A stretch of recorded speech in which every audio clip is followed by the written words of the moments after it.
Хүүхэдтэй нөлөөллийн аяны хүрээнд сургагч багш бэлтгэж байна. Сургагч багш бэлтгэх хөтөлбөрийн хүрээнд 9 сургуулийн 18 сурагчийг сонгон авч эрүүл мэнд, хувь хүний хөгжил, элтгэх хурлаг, гоо зүй, Монгол ууламжлал, эколог, хүүхдийн эрх, банк санхүү зэрэг хөгжлийн сургалтуудад үе шаттайгаар хамрууллаа. Хуримтлалын хүч сургалтыг зохион байгуулж байна. Хуримтлалын хүч ерөнхий сэдвийн хүрээнд эрүүл зөв хооллолтын ач тус, Монгол өв соёл, гар утасны хор хүнэл, ном уншихын ач тус, хөрш улсаа таньж мэдээ зэрэг сэдвээр 22 сургалт хийж 1186 сурагчийг хамрууллаа.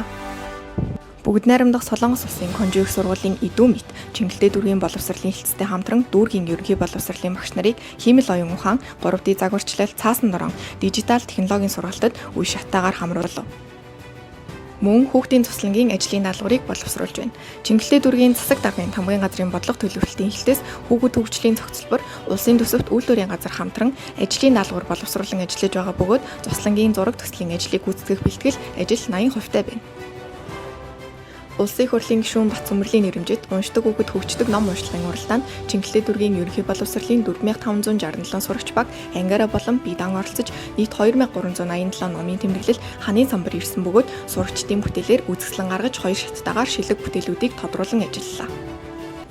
Улсын хурлын гишүүн Батцөмөрлийн ажлын албатай хамтран уншдаг хүүхэд хөгждөг уралдаанд шалгарсан 23, 57, 17 дугаар сургуулиудад хүүхдийн номын болон байгуулад байна. Бид үйлчилгээгээ тэгш хүртээмжтэйгээр хүргэх зорилгоор номтой богц ботгон явуулын сангийн үйлчилгээг үзүүлдэг. Хагас жилийн хугацаанд номтой богцоо 17 дугаар сургууль СОС хүүхдийн төвд хүргэсэн бол автобустай номын сангаар 300 гаруй хүүхэд үйлчлүүлжээ.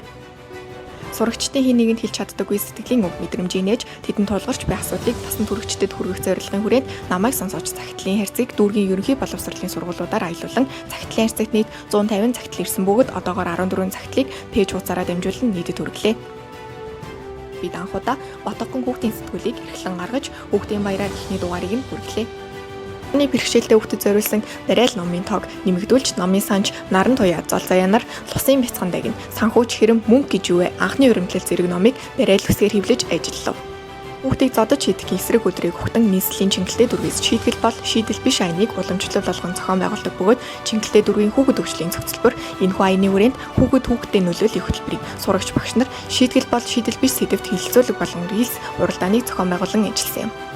Монгол Улсын засгийн газар гендерийн үндэсний орооноос зарлаж буй харилцан хүндэтгэхийн аяны хүрээнд Чингэлтэй дүүргийн ерөнхий боловсролын сурагчдын донд рил бичлэгийн уралдааныг зарлаж амжилттай оролцсон сурагчдад шагналыг гардууллаа. Чингэлтэй дүүргийн иргэдийн төлөөлөгчдийн урал Чингэлтэй дүүргийн хүүхэд хөгжлийн зохицолбор улсын төсөвт үйлдвэрийн газар хамтран хэрэгжүүлж буй бага насны хүүхдүүдийг усан спортоор хичээлэх боломжоор хангах төслийн хүрээнд 100 сурагчид усан бассейны хувцас хэрэгсэл олголоо. Чингэлтэй дүүргийн хүүхдийн тоглоомын талбайг стандартын дагуу засаж шинжлэх ажлын хүрээнд хүүхэд хөгжлийн зохицолбор Чингэлтэй дүүргийн тоглоомын талбайн судалгаа болон шаардлагатай мэдээллийг Чингэлтэй дүүргийн тамгын газарт хөрвүүлж ажиллав. Монгол Унгар хоёр улсын хооронд дипломат харилцаа тогтоосны түүхт 75 жилийн өд зориулсан үзэсгэлэнг 14 хоногийн турш гаргалаа.